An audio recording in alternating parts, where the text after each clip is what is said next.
వారం అన్నమాట. ఎంతమంది సంతోషంగా ఉన్నారు? కొత్త సంవత్సరంలో మరి దేవుణ్ణి ఆరాధించడానికి చాలామంది ఆశతో చూస్తారన్నమాట. ఆ ఆశను దేవుడు మన జీవితంలో నెరవేర్చును గాక. ఆమేన్.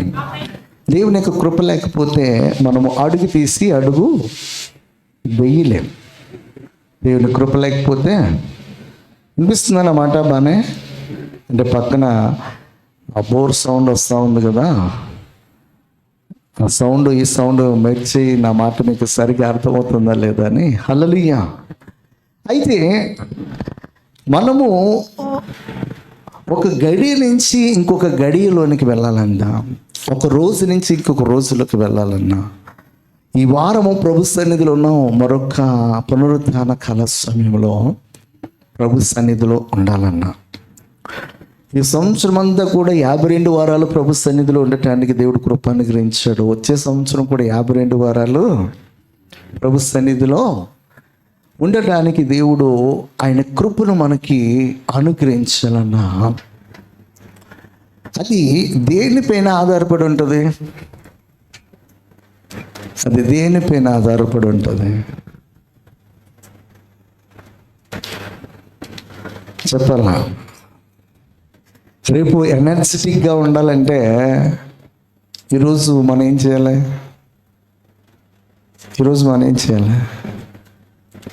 అరే రేపు బలవంతులుగా ఉండాలంటే ఈరోజు మనం ఏం చేస్తే రేపు బలవంతులుగా ఉంటాము?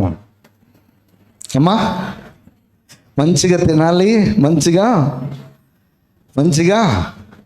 ఫిట్నెస్ కోసము మనము కొన్ని ఎక్సర్సైజ్లు చేస్తే కొంచెం బలంగా ఉంటాం. హల్లెలూయా.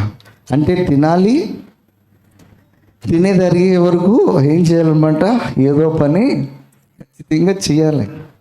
అటు జిమ్కి వెళ్తావో, లేకపోతే రోడ్డు మీద వాకింగ్ చేస్తావో, ఇంట్లో ఇంకా ఏదైనా ఫిట్నెస్ కొరకు వార్మప్ చేస్తావు, ఏం చేస్తావో ఏదో ఒకటి ఖచ్చితంగా చేస్తే రేపు బలవంతులుగా ఉంటాం.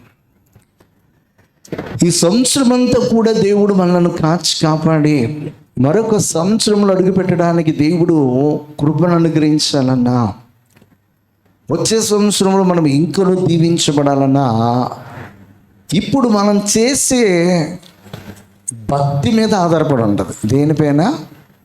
భక్తి పైన ఆధారపడి ఉంటుంది. మనం దేవునికి ఇచ్చే ప్రాధాన్యత పైన, మనం దేవుని సన్నిధిలో గడిపే విధానమును బట్టి, మనం దేవుని ఎడల భయభక్తులు కలిగి జీవిస్తున్నటువంటి జీవితమును బట్టి రేపు వచ్చే సంవత్సరము ఆధారపడి ఉంటుంది. మన ఇష్టానుసారమైనటువంటి జీవితాన్ని జీవిస్తూ దేవుడు నాపై దయ చూపించాలి. మన ఇష్టానుసారమైనటువంటి మరి బ్రతుకును మరి వెళ్ళబుచ్చుకుంటూ దేవుడు ఖచ్చితంగా నా బ్రతుకులో ఉండాలి, ఆయన ప్రతి నిమిషంలో నా అవసరతను తీర్చాలని చెప్పేసి ఆశ పెడితే అది ఎలాంటి ఆశ అవుతుంది అనమాట? దురాశ అవుతుంది. ఏం ఆశ? దురాశ అవుతుంది. ఈ రోజున ఒక మొక్క నాటామంటే నాటిన వెంటనే ఫలం వస్తుందా? అంటే ఏ ఉద్దేశంతో మనం నాటుతూ ఉన్నామో, కొన్ని సంవత్సరముల తర్వాత ఈ చెట్టు నుంచి మంచి ఫలం రావాలని ఒక ఉద్దేశంతో కదా నాటుతున్నాం. నాటినప్పుడు అన్ని సంవత్సరముల తర్వాత అది ఫలం ఇవ్వాలంటే అన్ని సంవత్సరం వరకు మనం ఏం చేస్తూ ఉండాలన్నమాట?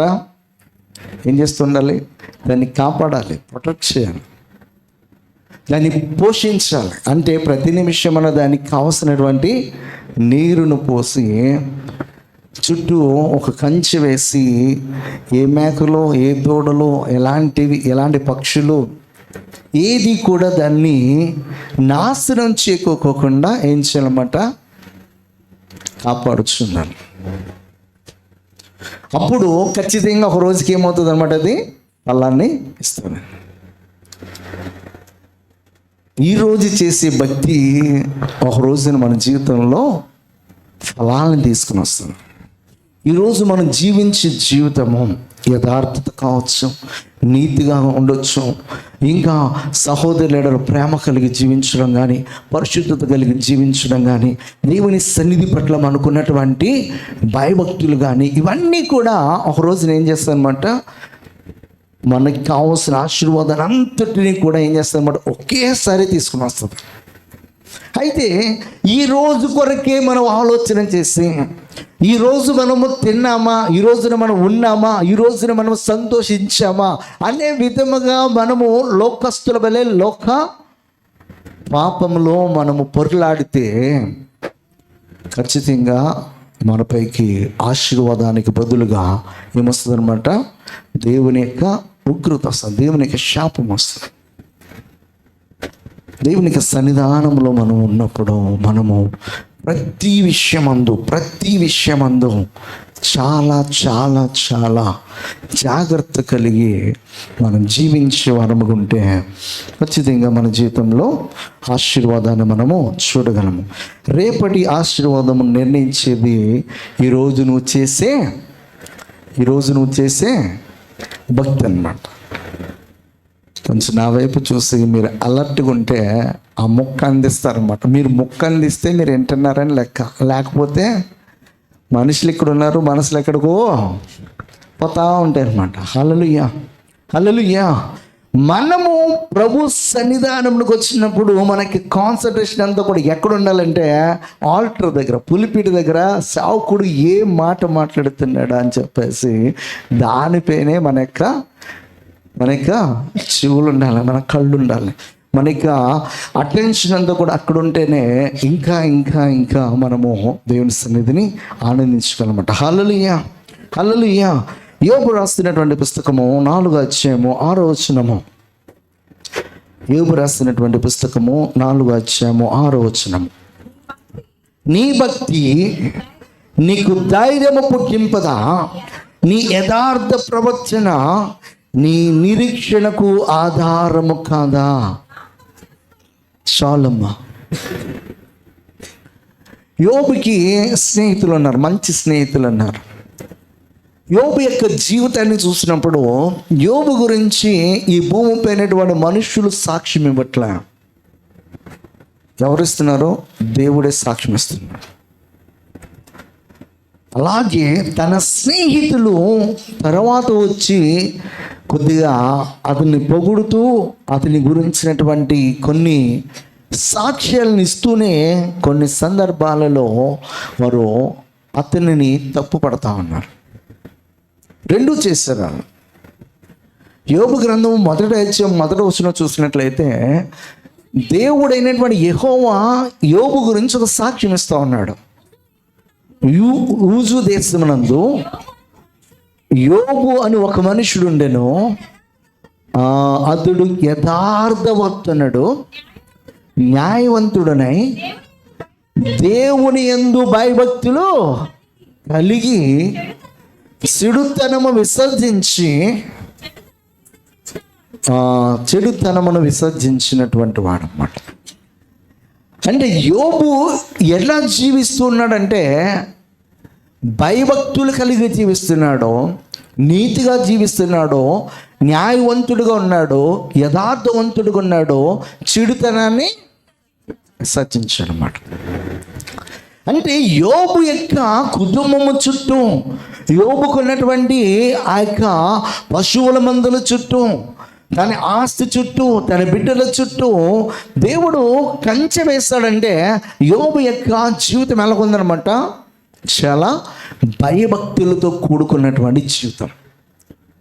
నీ ప్రాపర్టీ చుట్టూ, నీ ఉద్యోగం చుట్టూ, నీ యొక్క ఆరోగ్యం చుట్టూ, నీ ఇంటి చుట్టూ ఎప్పుడు కంచె వస్తుందంటే నువ్వు దేవుని ఎడల భయభక్తులు కలిగి నీతిని నువ్వు అనుసరిస్తున్నప్పుడు, యథార్థముగా నువ్వు జీవిస్తున్నప్పుడు, చెడును నువ్వు విసర్జిస్తున్నప్పుడు దేవుని యొక్క కంచె, దేవుని యొక్క కాపుదల మనందరికీ కూడా ఉంటుందన్నమాట.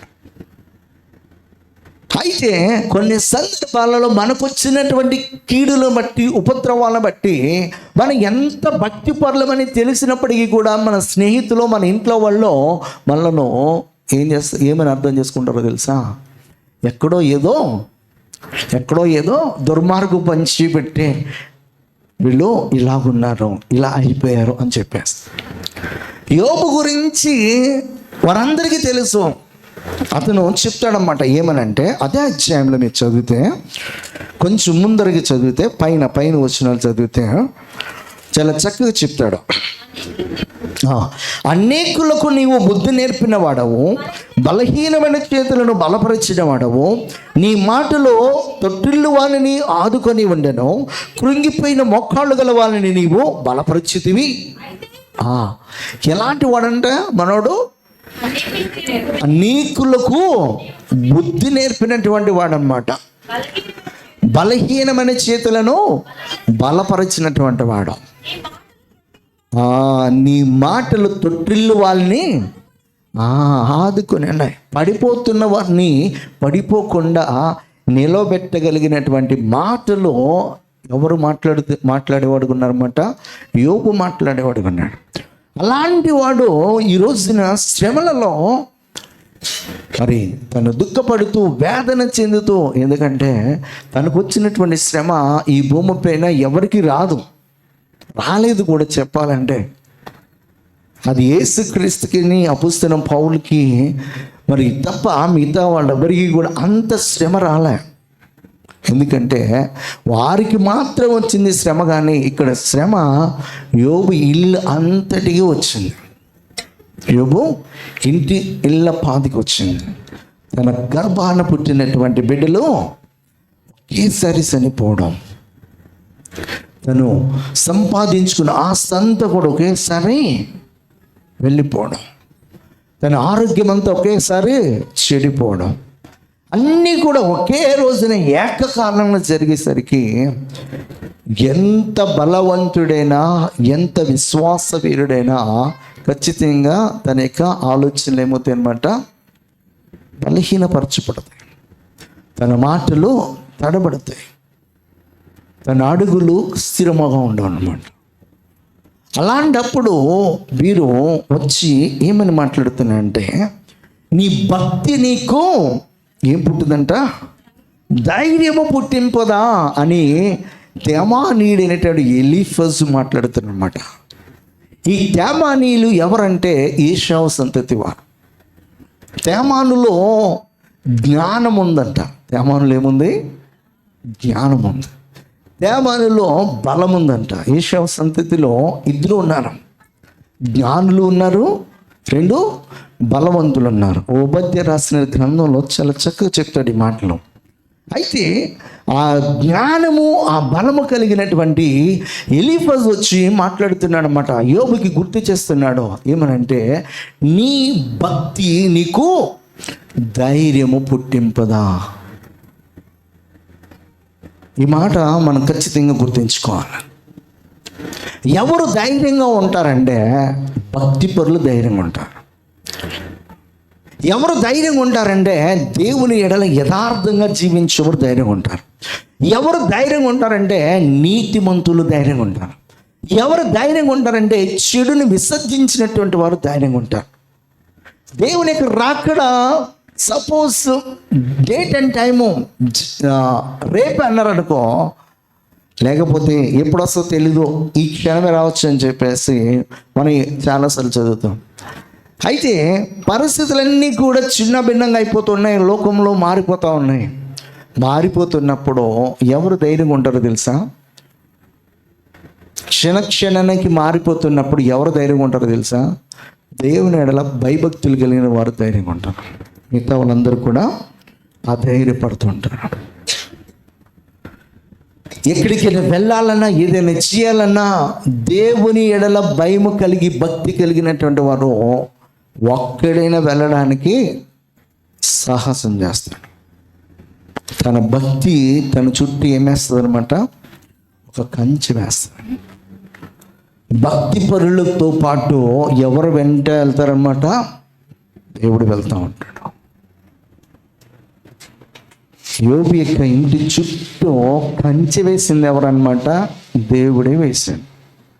దేవుడు వేసిన కంచెని దాటి లోపలికి ఎవడైనా వస్తాడా? ఎవడైనా రాగలడా? సైతానే ఏమంటుందంటే నువ్వేగా కంచె వేస్తావంటది. ఆ కంచె నువ్వు తీస్తేనే నేను లోపలికి వెళ్ళగలను, నువ్వు పర్మిషన్ ఇస్తేనే నేను యోబు యొక్క సంతతిని కానీ, యోబుకున్నటువంటి ఆస్తిని కానీ, యోబుకున్నటువంటి ఆరోగ్యాన్ని కానీ నేను ఏదైనా చేయగలను. నువ్వు కంచె తీయకపోతే నేను లోపలికి ప్రవేశించలేను. ఆ కంచె ఎలా ఏర్పడింది? యోబు యొక్క భయము, భక్తి కలిగిన జీవితము, యథార్థత, చెడుని విసర్జించి న్యాయవంతుడుగా ఉండి అనేకులకు బుద్ధి చెబుతూ, అనేకులను బలపరుస్తూ, అనేకులను ధైర్యపరుస్తూ, అనేకులను ప్రభావితం చేస్తున్నటువంటి మంచి సత్ప్రవర్తన కలిగినటువంటి వాడిగా ఉన్నాడన్నమాట. దానిని బట్టి ఎలీఫజ్ వచ్చి మాట్లాడుతున్నాడు. ఏమనంటే, నీ భక్తి నీకెందుకు ఈ సమయంలో ధైర్యం ఇవ్వట్లేదు? నువ్వు భక్తిపరుడు కదా, నువ్వు యథార్థపరుడు కదా, నువ్వు నీతిమంతుడు కదా. ఆ నీతి, ఆ యథార్థత, భక్తి ఖచ్చితంగా నీకేమి ఇవ్వాలన్నమాట? ధైర్యాన్ని ఇవ్వాలి. రోజున ఎంతోమంది తీవ్రవాదులు, ఎంతోమంది మతోన్మాదులు, చాలామంది విశ్వాసులను, చాలామంది సేవకులను చంపేస్తాము అని చెప్పి వారి నుదుటి పైన గన్ పెట్టినా కూడా వారు భయపడకోకుండా క్రీస్తుని ప్రకటించువారుగా ఉన్నారంటే వారిలో ఉన్నటువంటి భక్తి వారికి ఏమిస్తుంది అనమాట? ధైర్యాన్ని ఇస్తుంది. వారిలో ఉన్నటువంటి భక్తి వారికి ధైర్యాన్ని ఇస్తుంది. హల్లెలూయా, హల్లెలూయా, హల్లెలూయా. ఈ సైన్యం చెప్పట్లేదు ఎవరండి? హల్లెలూయా. వారిలో ఉన్నటువంటి భక్తి ఏం చేస్తున్నమాట? వారికి ధైర్యం ఇస్తూ ఉంటుంది. కొన్ని సంవత్సరాల క్రితము ముంబైలో తాజ్ హోటల్ పైన తీవ్రవాదులు అటాక్ చేశారు. అందులో చిన్న యవనస్తుడు, వాడి పేరేంటి? కసబ్. యవనస్తుడు అన్నమాట. వాడు లోపలికి ప్రవేశించినప్పుడు నిజంగా ఆ తాజ్ హోటల్ యొక్క అందమును వీటిని చూసి కొద్దిసేపు వాడు మిస్మరైజ్ అయిపోయాడు అనమాట. వాడు ఎందుకు మిస్మరైజ్ అయిపోయాడంటే, ఆ హోటల్ అంత అందంగా ఉంటుందన్నమాట. అందంగా ఉన్నదాన్ని మనము పాడు చేయాలనుకుంటామా? అందంగా ఉన్నదాన్ని పాడు చేయాలనుకుంటామా? ఇంట్లో మనము ఇల్లంతా క్రిస్మస్ టైంలో, న్యూ ఇయర్ టైంలో క్లీన్ చేస్తున్నప్పుడు మనకి కొన్ని వస్తువులు మూలన్నవన్నీ కూడా బయటకు వస్తూ ఉంటాయి. వాటి వల్ల పెద్ద ఉపయోగం లేకపోయినప్పటికీ కూడా మరలా ఏం చేస్తాం? దాన్ని తుడిచి మరలా అక్కడ పెడతా ఉంటాం. అంటే చిన్న చిన్న ఐటమ్స్ను కూడా మనం ఏం చేయాలన్నమాట? పారేయడానికి ఇష్టం ఉండదు. వాడు లోపలికి వెళ్ళినప్పుడు వాడికి అదంతా చూసినప్పుడు చాలా ఆహ్లాదకరంగా, చాలా సుందరంగా, చాలా విలువైన వస్తువులు ఉంటే వీటిని మనం పాడు చేయడమో, వీటిని మనం కాల్చడమో అని చెప్పేసి అన్నట్టుగా వాడు చూసారండి. అయితే వారికి ఇచ్చినటువంటి కమాండ్, వారికి ఇచ్చినటువంటి ఆజ్ఞ ఎలాంటిదంటే పాడు చేయమని, అక్కడున్న వాడిని చంపమని. అలా చంపుకొని వెళ్తున్నప్పుడు ఒక చోటకు వచ్చేసరికి ఒక వ్యక్తి ఇక చనిపోతాను అని తెలిసినప్పుడు మోకరించి దానియేలు సింహపు బోన్లో ఎలాగైతే ప్రార్థన చేస్తున్నాడో అలాగా ప్రార్థన చేస్తూ ఉన్నాడు. అలా ప్రార్థన చేస్తున్నాడు. ప్రార్థన చేస్తున్నటువంటి వ్యక్తి దగ్గరికి వచ్చి AK-47 పెట్టి కాల్చడానికి ప్రయత్నం చేస్తూ ఉన్నాడు. కానీ బుల్లెట్ దిగట్లా. ఒకసారి ట్రై చేశాడు, అవ్వలేదు. ఏంటి గన్ పని చేయట్లేదు అని చెప్పి పైకి షూట్ చేశాడు, పని అవుతుంది. మరలా రెండోసారి పని చేశాడు, అవ్వలే. రెండోసారి కూడా పని, మూడోసారి కూడా చేశాడు, అవ్వలే. ఆ వ్యక్తిని విడిచిపెట్టి వెళ్ళిపోయాడు. ఇది జరిగినటువంటి వాస్తవం మీకు యూట్యూబ్లో కూడా ఉంటుంది, మీరు వెతికితే. ఇది రియల్గా జరిగినటువంటి సంఘటన. నీ భక్తి శత్రువుని ముందున్నా కూడా నీకేమిస్తుంది అనమాట? ధైర్యాన్ని ఇస్తుంది. గొల్యాతు లాంటి వాడు ముందున్నప్పుడు భక్తిహీనత కలిగినటువంటి ఇశ్రాయేల్ అందరూ కూడా 40 దినాలు వాడు ఇష్టానుసారంగా వాగుతూ ఉంటే, ఇష్టానుసారమైన పదజాలంతో మాట్లాడుతుంటే, వాడి ఇష్టానుసారంగా వీరు ఆరాధిస్తున్నటువంటి దేవుడిని యెహోవాను దూషిస్తూ ఉంటే వెళ్ళేవాళ్ళు వాడు మాటలకు భయపడి వెను తిరిగి వచ్చేవాడు.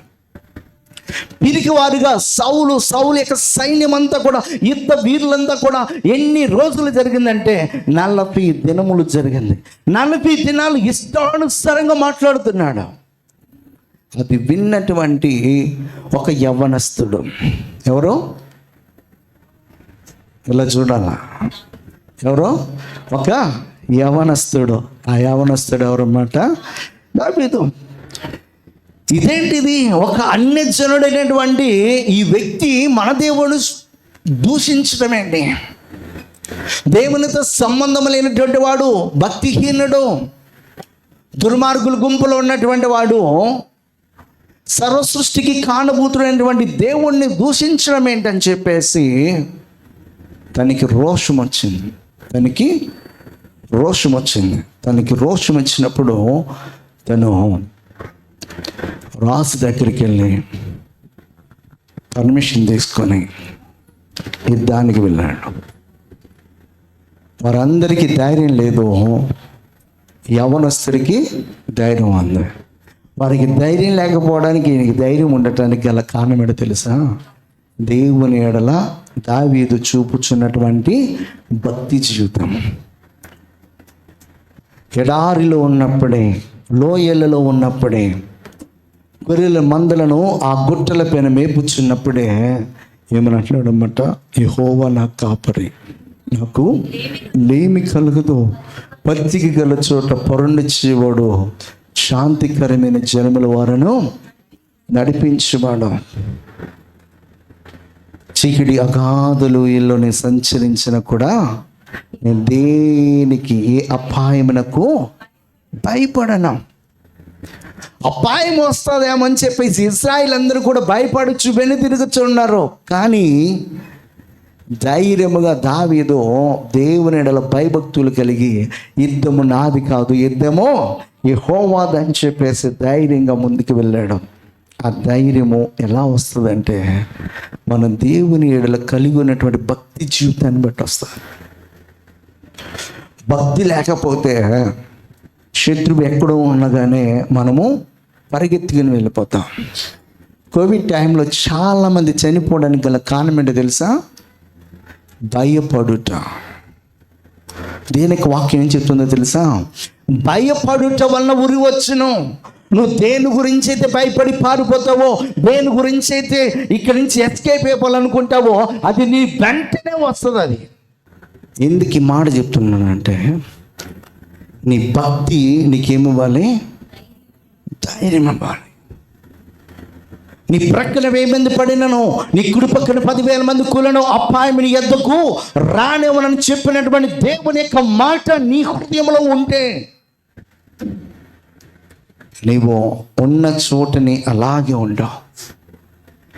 దానియేలు సింహము బోన్లో వేస్తున్నప్పుడు నన్ను వెయ్యొద్దు అని బ్రతిమాలుకోలే. వేయండి, నా దేవుడు ఈ సింహపు నోటి నుంచి విడిపించుటకు సమర్థుడు. షడ్రకు మేషకు అబేద్నెగోలను అగ్నికుండములో వేసేటప్పుడు వెయ్యండి, మండుచున్నటువంటి వేడిమి గల ఈ అగ్నికుండము నుంచి నా దేవుడు రక్షించుటకు సమర్థుడు. ఒకవేళ రక్షింపకపోయినను కూడా పర్వాలేదు, ఆ అగ్నిలో మేము కాలిపోయి చనిపోతామే తప్ప రాజు ఆజ్ఞాపించినట్లుగా ఈ యొక్క విగ్రహం ముందు మేము సాగిలపడము. ఇది ధైర్యం అన్నమాట. ఎలీఫజ్ యోబుతో అంటున్నాడు, నీ భక్తి నీకు ధైర్యము పుట్టింపదా. హల్లెలూయా. ప్రోవెర్బ్స్లో చెప్తాడు 14:26. యెహోవా యందు భయభక్తులు కలిగిండుట బహుధైర్యము పుట్టించును. హల్లెలూయా. యెహోవా యందు భయభక్తులు కలిగిండుట మనకేం పుట్టిస్తుంది అనమాట? బహుధైర్యం వస్తుంది అనమాట. దేవుని ఎడల మనం ఈరోజు ఎంత భయం కలిగి, భక్తి కలిగి, విశ్వాసం కలిగి, యథార్థత కలిగి ఈ లోకంలో ఉన్నటువంటి పాపమును విసర్జిస్తూ జీవిస్తుంటామో మనం అంత ధైర్యంగా నిలబడతాం అనమాట, అంత శక్తితో నింపబడతాం అనమాట. వాటిని విసర్జించుకోకుండా మనం జీవిస్తున్నప్పుడు కలిగే చిన్న చిన్న శ్రమలకు కూడా మనం ఏమైపోతాం అనమాట, అధైర్యపడుతూ ఉంటాం, భయపడుతుంటాం, జడిసిపోతూ ఉంటాం అన్నమాట. ఇక్కడ సొలొమోను చెప్తున్నాడు, యెహోవా యందు భయభక్తులు కలిగి ఉండటం మనకేం పుట్టిస్తుంది అనమాట, బహుధైర్యం పుట్టిస్తుంది. హల్లెలూయా. అదే ప్రోవర్బ్స్లో 19:23 చెప్తాడు. 19:23 యెహోవా యందు భయభక్తులు కలిగి ఉండుట జీవ సాధనము, అది కలిగిండిన వాడు తృప్తుడై అపాయము లేకుండా బ్రతుకును. హల్లెలూయా. మన జీవ సాధనము ఏంటనమాట, దేవుని ఎడల భయభక్తులు కలిగి జీవించడం. దేవుని ఎడల ఎప్పుడైతే ఆ భయము, దేవుని ఎడల ఎప్పుడైతే భక్తి మనకుంటుందో, మన మీదకి వస్తున్నటువంటి శత్రువు మనల్ని చూసి భయపడాలి. మన మీదకి వస్తున్న శత్రువు మనల్ని చూసి భయపడాలి. అంతేగాని వాడిని చూసి మనము భయపడి పారిపోవటం కాదు. గొలియాతుని చూసి ఇశ్రాయేలు అందరూ పారిపోయారేమో కానీ దావీదు పారిపోలే. నెబుకద్నెజరుని చూసి మిగతా వారందరూ కూడా భయపడి ఆ ప్రతిమద ముందు సాగిలపడ్డారు. కానీ షడ్రక్ మేషక్ అబేద్నెగోలు వారు మాట్లాడిన మాట చాలా బాగుంటుంది.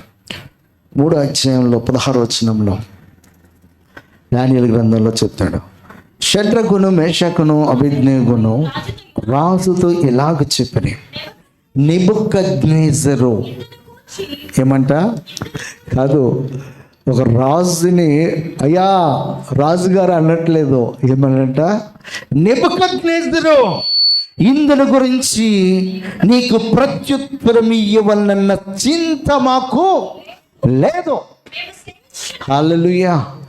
ఇందుల గురించి నీకు ప్రత్యుత్తరం ఇవ్వాలన్నటువంటి చింత అనేది మాకు లేదు. మేము సేవించుచున్న దేవుడు మండుచున్న వేడిమి గల ఈ అగ్ని గుండము నుండి మమ్మను తప్పించి రక్షించుటకు సమర్థుడు. వారికి విశ్వాసం చూడండి. మండుచున్న వేడిమి గల అగ్ని గుండము నుండి రక్షించుటకు సమర్థుడు, మరియు నీ వశమున పడకుండా ఆయన మమ్మను. అబ్బా, ఇలాంటి పరిస్థితిలో కూడా వారు ఇచ్చినటువంటి స్టేట్మెంట్ చూస్తే, మండుచున్న వేడిమి గల అగ్నిగుండమును మరి తప్పించే సమర్థత కలిగినటువంటి వాడు మేము సేవిస్తున్నటువంటి దేవుడు. ఇంకొకటి, నీ వశమున పడుకోకుండా మమ్మను ఆయన రక్షిస్తాడని చెప్పారు. ఒకవేళ ఆయన రక్షింపకపోయినను, రాజా నీ దేవతలను నీ పూజింపమనియు నీవు నిలబెట్టుచున్న బంగారు ప్రతిమకు నమస్కరింపమనియో తెలుసుకొనము. దేవుడు చెప్తున్నాడు ఏమనంటే, నీ యొక్క భక్తి నీకు ధైర్యం పుట్టిస్తుంది. ఇక్కడ షడ్రక్ మేషక్ అబేద్నెగో దానియేలు ఈ నలుగురికి ధైర్యం ఇచ్చింది ఏంటనమాట, భక్తి జీవితం. ఈ జీవితము భక్తి జీవితము. ఈ సంవత్సరమే ఎన్ని సమస్యలతో కృంగిపోయాను, సతమతమైపోయాను. వచ్చే సంవత్సరం కూడా ఇలాగ ఉంటే నా పరిస్థితి ఏంటి అని అనుకోవద్దు. వచ్చే సంవత్సరము బాగుండాలంటే ఈరోజు నువ్వు చేసే భక్తి జీవితం మీద ఉంటుంది. నువ్వు జీవించే జీవితమును బట్టే రేపు ఉండే జీవితం ఉంటుంది. ఈ రోజున నీ జీవితమును నీ ఇష్టానుసారంగా వ్యర్థమైన వాటి కొరకు నువ్వు వెచ్చిస్తే ఆ ఫలం అనేది ఖచ్చితంగా వస్తుంది. ఈ రోజున ఎన్ని శ్రమలు వచ్చినా, నిందలు వచ్చినా, అవమానాలు వచ్చినా దాన్ని సహించుకుంటూ నువ్వు భక్తిగా జీవిస్తే దేవుని యొక్క దాచబడినటువంటి ఆశీర్వాదాన్ని యోసేపులాగా పొందుకుంటాం. యోసేపుకి దేవుడు చూపించినటువంటి కళ్ళు దర్శనము నెరవేర్చబడ్డానికి ఎన్ని నిందల గుండా, అవమానాల గుండా, ఎన్ని శ్రమల గుండా వెళ్ళాడంటే చెయ్యని నేరాలన్నీ కూడా తన మీద పడేవి. జైలు జీవితాన్ని అనుభవించాడు. ఇనుము అతని బాధించింది. తన సహోదరులు తనని చంపాలని చూశారు, తనని నిందించారు, గోతులో పడేశారు, అమ్మేశారు, అన్నీ చేశారు. ఇవన్నీ కూడా చేసినప్పటికీ కూడా తన యొక్క భక్తి జీవితం ఎక్కడ కూడా దేవునికి అవమానకరంగా ఎక్కడ లేదన్నమాట. కనుకనే దేవుడు తనని ఐగుప్తు దేశానికి ప్రధానమంత్రిని చేశాడు. కృంగిపోవద్దు, శ్రమలలో, ఇరుకులలో, ఇబ్బందులలో, అవమానాలలో.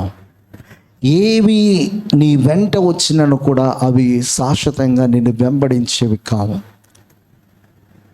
ఈరోజు దేవుడు నీకు మరి పరీక్షలు గుండా నడిపించడానికి ఒకవేళ ఇచ్చాడేమో, నేను శుద్ధ సువర్ణబలి చేయడానికి దేవుడు ఇచ్చాడేమో, దేవునికి మరి మహిమకరమ ఉండటానికి ఆ నామాన్ని నీ ద్వారా మహిమపరుచుకోవడానికి ఒకవేళ ఇస్తున్నాడేమో.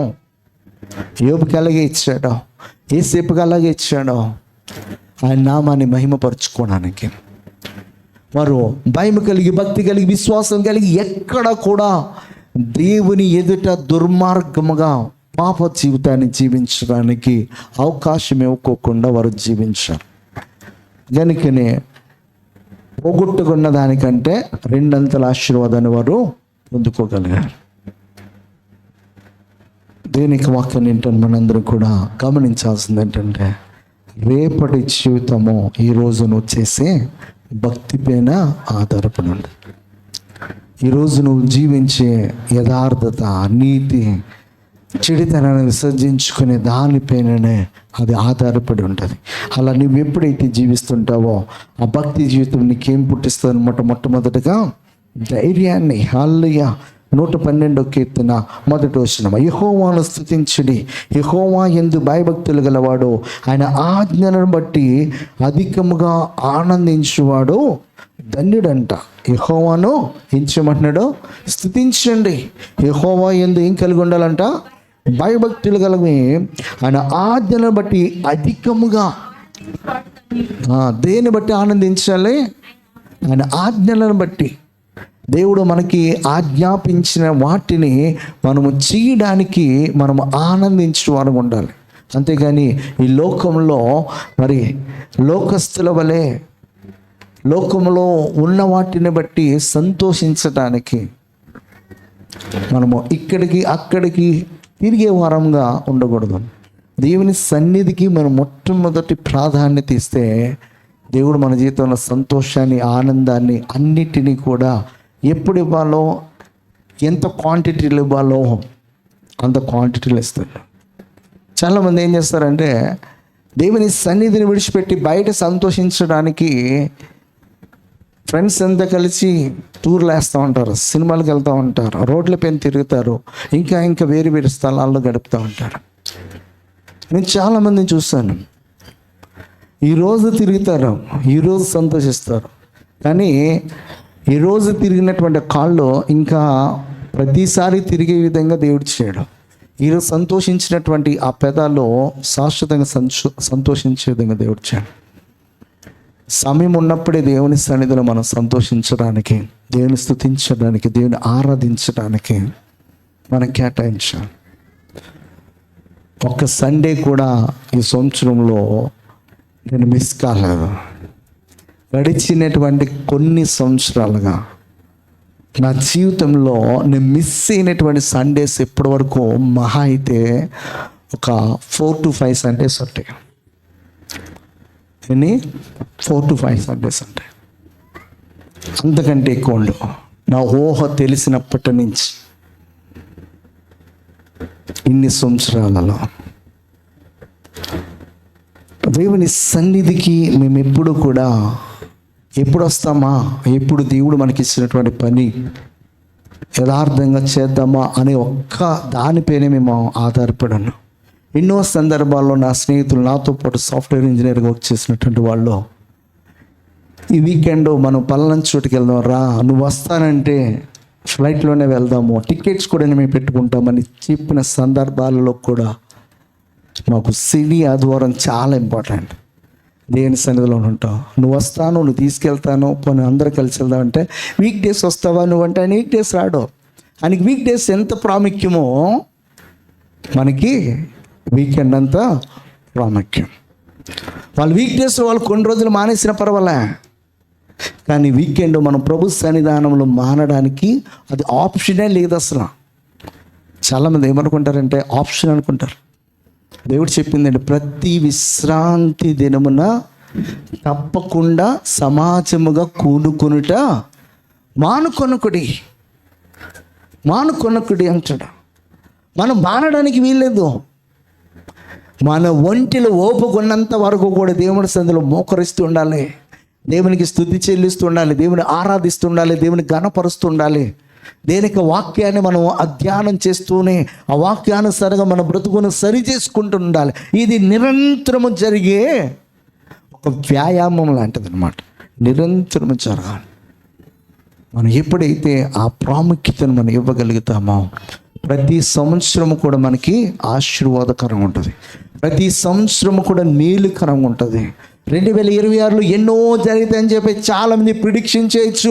అయ్యో ఎలా అడుగు పెడతామో, ఎలా ఉంటుందో, ఎలా ఉండబోతుందో అని చెప్పేసి అనుకోవద్దు.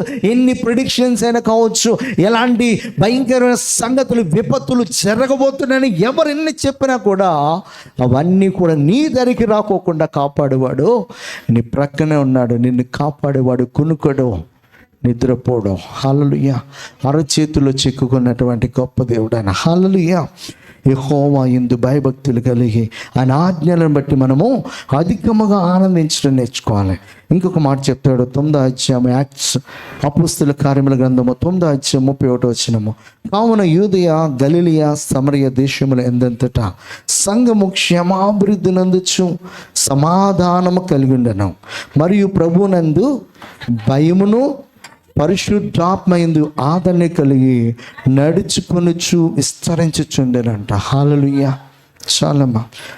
ప్రభునందు ఏం కలిగి ఉన్నారు? వీళ్ళు భయము, పరిశుద్ధాత్మయందు ఆదరణ కలిగి మరి నడుచుకొనుచు వీళ్ళు విస్తరిస్తున్నామన్నమాట. మనం విస్తరించాలన్నా, మనం అభివృద్ధి చెందాలన్నా, మనం అనేకులకు ఆశీర్వాదకరంగా ఫలభరితముగా ఉండాలన్నా మనము దేవుని ఎడల భయం కలిగి ఉండాలి. దేవుని ఎడల భయం కలిగి ఉండాలి. ఆ భయము మనకి ధైర్యాన్ని ఇస్తుంది. ఆ భయం మనలను విస్తరింప చేస్తుంది అనమాట. హల్లెలూయా. మనలను అభివృద్ధి చేస్తుంది. హల్లెలూయా.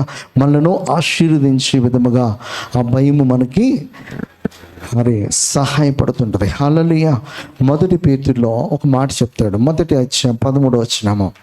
కాబట్టి మీ మనస్సును నడుమ కట్టుకొని నిబ్బరమైన బుద్ధి గలవారై యేసుక్రీస్తు ప్రత్యక్షమైనప్పుడు మీకు తేబడు కృప విషయమే సంపూర్ణ నిరీక్షణ కలిగి ఉండుడి. ఈరోజు ఎవరైతే భక్తిగా జీవిస్తుంటారో వారందరిలో డిఫాల్ట్గా ఏముందో తెలుసా? నిరీక్షణ. అంటే వారు దేవుని యొద్ద నుంచి వారికి రాబోయే మేలులను వారు చూశారు కనుకనే వారు నిరీక్షణ కలిగి భయముతోటి భక్తితోటి వారు జీవిస్తూ ఉన్నారు.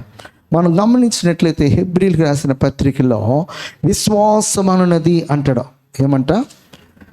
విశ్వాసం అనున్నది నిరీక్షింపబడు వాటి యొక్క నిజస్వరూపమును అదృశ్యమైనవి ఉన్నవనటకు రుజువునై ఉన్నది. 11వ అధ్యాయం 1వ వచనం. విశ్వాసమనున్నది నిరీక్షింపబడు వాటి యొక్క నిజస్వరూపమును అదృశ్యమైనవి ఉన్నవనటకు రుజువునైనది. ఇక్కడ ఈ అధ్యాయం అంతా కూడా విశ్వాస వీరుల పట్టిక అన్నమాట. ఇది ఆది కాండం నుంచి మరి మలాకి వరకు కొందరి భక్తుల విశ్వాస జీవితమును బట్టి వారు పొందినటువంటి ఆ నిత్యరాజ్యమును వీరు చూసి వారు ఆత్మ ప్రేరేపణతో ఈ మాటలు రాస్తున్నారు అన్నమాట. వారందరూ కూడా దేన్ని చూస్తారన్నమాట?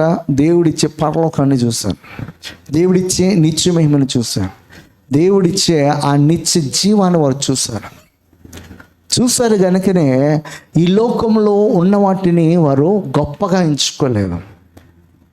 దేవుని ఎడల భయం కలిగి భక్తి కలిగి జీవించడానికే ప్రాధాన్యత వారు ఇచ్చారు. కానీ ఈ లోకంలో ఉన్నటువంటి ధనధాన్యములకు, వస్తువులకు, లోకంలో ఉన్నటువంటి సంతోషానికి, దేనికి కూడా వారు ప్రాధాన్యత ఇవ్వలేదన్నమాట.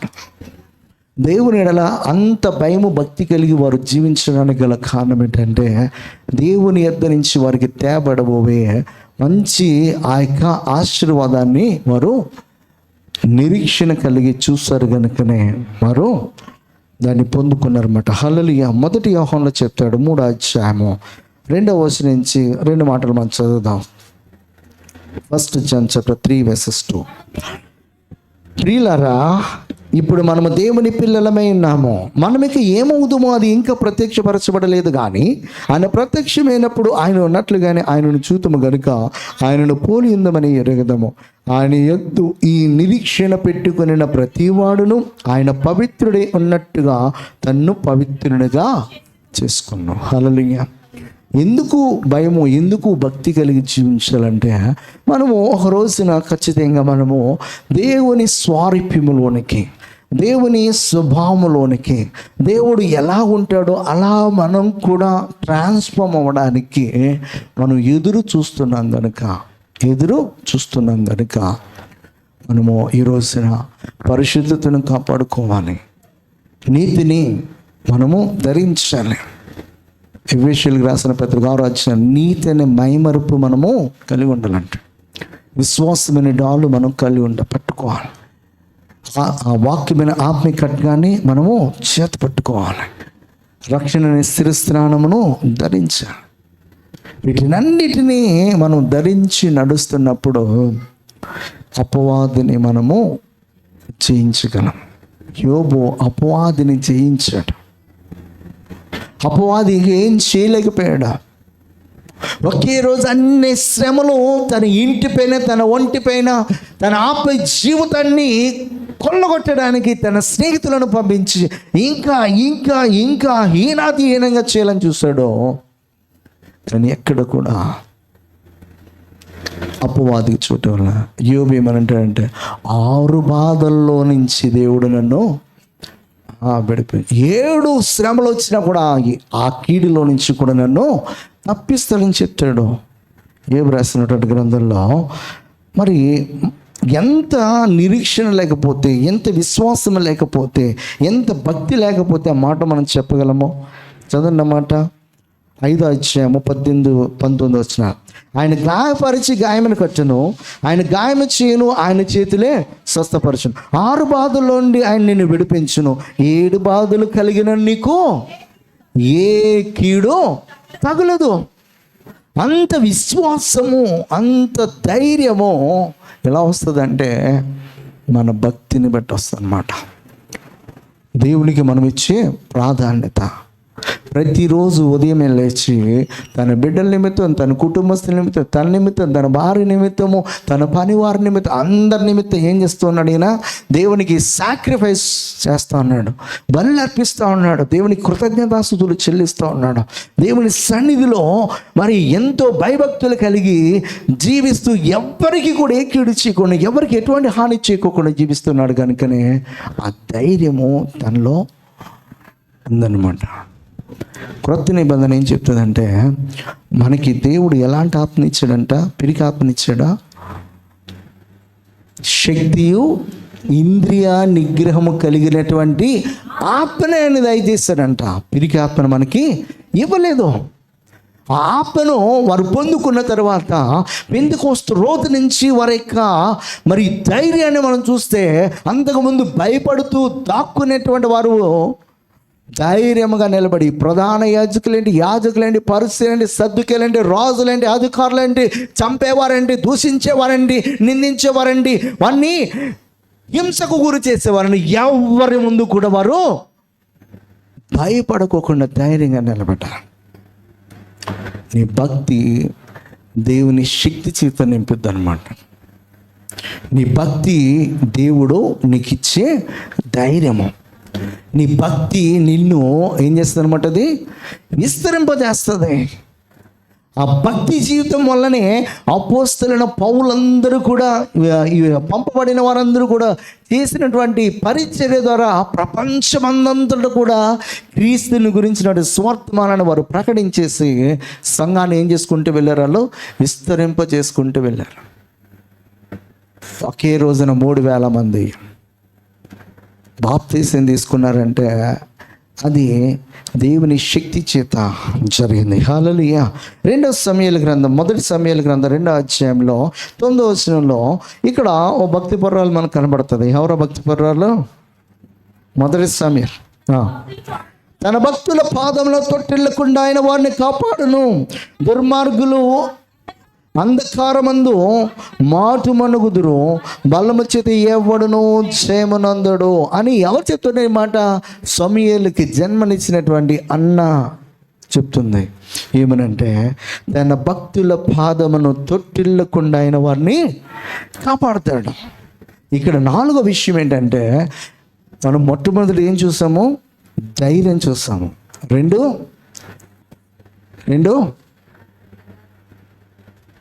మన భక్తి మనకి ఏమిస్తుంది? ధైర్యం ఇస్తుంది. 2 మనలను విస్తరింప చేస్తుంది. 3 నిరీక్షణ ఇస్తుంది. 4 ఏం చేస్తుంది అంటే, మనము పడిపోకుండా, తొట్టిల్లపోకుండా, మరలా మనము లోకంలో కలిసిపోకోకుండా దేవుడు మనల్ని కాపాడే విధంగా చేస్తుంది. తొట్టిల్లకోకుండా తన యందు భయభక్తులు కలిగిన వారు ఒకవేళ ఏదైనా విషయంలో టెంప్ట్ అయ్యి పాపం చేయడానికి చేపినప్పుడు అంట దేవుడైన యెహోవా ఏం చేస్తాడో తెలుసా? ఆ చేతిని వెనక్కి తీస్తాడంట. నువ్వు ఈ పని చేయకూడదు. నిజంగా ఒక సంఘటన చెప్తాను. నేను బైబిల్ కాలేజీలో జాయిన్ అయినప్పుడు first year first sem exams జరుగుతున్నాయి. ఎగ్జామ్స్ జరుగుతున్నప్పుడు పేరుకి మాత్రమే బైబిల్ కాలేజ్ కానీ సెక్యులర్ కాలేజ్ కంటే హీనంగా ఒకరి నుంచి ఒకరు మాట్లాడుకుంటూ కాఫీ చేస్తూ ఉన్నారు. అందరూ రాసేసుకుంటున్నారు ఫస్ట్ ఎగ్జామ్. అయితే అది చేపల్లో పెట్టారు. అంటే ఎక్కడనమాట? చర్చ్లో ఎగ్జామ్ పెట్టారు. రూమ్స్లో కాదు, చర్చ్లో అందరికీ కమాండ్గా పెట్టేస్తారు. అయితే అందరూ మాట్లాడుకొని అందరూ రాస్తా ఉన్నారు. అయితే నాకు ఒక క్లాస్మేట్ ఎలాగంటే అంకుల్కి ఎంత ఏజ్ అంత ఏజ్ అయింది. ఇప్పుడు ఆయనకి నాకు ఎంత డిఫరెన్స్ ఉంటుందో అంతే డిఫరెన్స్ అనమాట. నేను 30+ అప్పుడు జాయిన్ అయ్యాను, ఆయన 60+ అప్పుడు జాయిన్ అయ్యాడు. ఆయన ఆ రోజు ఎగ్జామ్ సరిగ్గా ప్రిపేర్ అవ్వలేదని నన్ను అడిగితే నేను మాట్లాడాను. నేనేం చేశానంటే రాసి చీట్ ఇచ్చాను. సార్ చూసి వారందరినీ అనలేదు కానీ నన్ను ఒక మాట అన్నాడు, రాజు యు ఆర్ ఎ పాస్టర్ అన్నాడు. వాళ్ళు కూడా పాస్టర్ సన్సే. ఒక్క మాట అన్నాడు అంతే. ఇక ఆ చీటీ ఆయన ఇచ్చేసాడు. నేను సైలెంట్గా రాసుకున్నా. ఆ ఒక్క మాటతోటి 3 years అయిపోయేంత వరకు కూడా ఒక్క సెమ్లో కూడా ఒకటితో మాట్లాడలేదు, ఒకడికి హెల్ప్ చేయలేదు, ఒకడి ఇద్దరి నుంచి నేను తీసుకోలేదు, ఒకడికి నేను చెప్పలేదు. ఒక్క మాట. ఆయన ఏమన్నాడు? You are a pastor. నువ్వు ఒకడికి ఎగ్జామ్లో నువ్వు హెల్ప్ చేయకూడదు, వాడి వద్ద నుంచి నువ్వు హెల్ప్ తీసుకోకూడదు. అంటే చెయ్యడానికి ప్రయత్నం చేసిన ఆ రోజున ఆ దైవజనుడు, ఆయన ఫ్యాకల్టీ మాత్రమే కాదు, ఒక దైవజనుడు ఫ్యాకల్టీ. ఇప్పుడు నేను ఒక స్టూడెంట్, ఒక దైవజనుడు. అప్పుడు కూడా నేను స్టార్ట్ చేశాను మినిస్ట్రీ. జస్ట్ 2 months అవుతుంది అంతే స్టార్ట్ చేసి. ఆ ఒక్క మాటతోటి ఏమైందనమాట, ఇంకా ఆ చీటీ వెంటనే తీసుకుని ఆయన ఇచ్చేసాడు. ఆయన ఇంకా మనం చేయొద్దు ఇలాగాని. ఒక సామెత ఉంటుంది, మంచి మనిషికో మాట, మంచి గుడ్డుకో దెబ్బ. ఒక్క మాటతో ఒకడు వెనతిరుగుతాడు. దేవుడు మనలను పాపం వైపు వెళ్ళకోకుండా ఆ ఒక్క మాటతో ఏం చేస్తాడనమాట, మనలను వెనుకకు తిప్పుతాడనమాట. హల్లెలూయా. హల్లెలూయా. 121 కీర్తన 5వ మాట ఏమన్నాడు? యెహోవాయే నిన్ను కాపాడువాడు, నీ కుడి ప్రక్కన యెహోవా నీకు నీడగా ఉండను. మనల్ని కాపాడువాడు ఆయన, మనలను మరి రక్షించువాడు ఆయన, మనల్ని పోషించువాడు ఆయన. నువ్వు ఎప్పుడైతే ఆ భక్తి కలిగి భయం కలిగి నువ్వు జీవిస్తావో ఖచ్చితంగా దేవుడు ఏం చేస్తాడనమాట, మనలను కాపాడుతాడు. మన పాదం తొట్టిల్లుకుండా కాపాడుతాడు, మన పాపంలో పడకుండా కాపాడుతాడు, మనము దుర్మార్గుల చేతిలో పడుకోకుండా మనలను కాపాడుతాడు. ప్రతి నిమిషం మనం కాపాడుతాడు. 2వ దినవృత్తాంతాలు 6:41 నా దేవా యెహోవా, బలమునకు ఆధారముగు నీ మందస్సమును దృష్టించలేము, నీ విశ్రాంతి స్థలమందు ప్రవేశింపము. దేవా యెహోవా, నీ యాజకులు రక్షణ ధరించుకుందురుగాక, నీ భక్తులు నీ మేలును బట్టి సంతోషించుదురుగాక అంటాడు. ఎవరో? సొలొమోన్. 2 Chronicles chapter 6:41 ఏం చెప్తున్నాడు అనమాట ఇక్కడ? నీ భక్తులు నీ మేలును బట్టి సంతోషిస్తారనమాట. హల్లెలూయా. నీ భక్తి దేవుని ఎదురించి ఏం తీసుకొస్తుందన్నమాట? మేలులతో నీ హృదయము తృప్తిపరుస్తుంది అన్నమాట. రేపటి సంవత్సరము, రేపటి నెల, రేపటి వారము, రేపటి దినము బాగుండాలంటే ఈరోజు మనము దేవుని సన్నిధిలో భయభక్తులు కలిగి జీవించాలి. హల్లెలూయా. యథార్థత కలిగి జీవించాలి, నీతి కలిగి జీవించాలి. చెడుతనమును విసర్జించినటువంటి వారమే మనం బ్రతికినప్పుడు దేవుడు ఖచ్చితంగా మనలను ఆశీర్వదిస్తాడు. 16వ కీర్తన 3వ వచనం నీ నిలాగందును భూమి మీద ఉన్న భక్తులే శ్రేష్ఠులు, వారు నీకు కేవలము ఇష్టలంట. భూమి మీద ఉన్నటువంటి భక్తులే శ్రేష్ఠులంట. శ్రేష్టమైనది దేవునికి భూమి పైన ఏంటనమాట? మనం భక్తి కలిగి జీవిస్తే మనం శ్రేష్ఠులం అన్నమాట. ఆ శ్రేష్ఠులే దేవునికి ఇష్టలు అనమాట. హల్లెలూయా.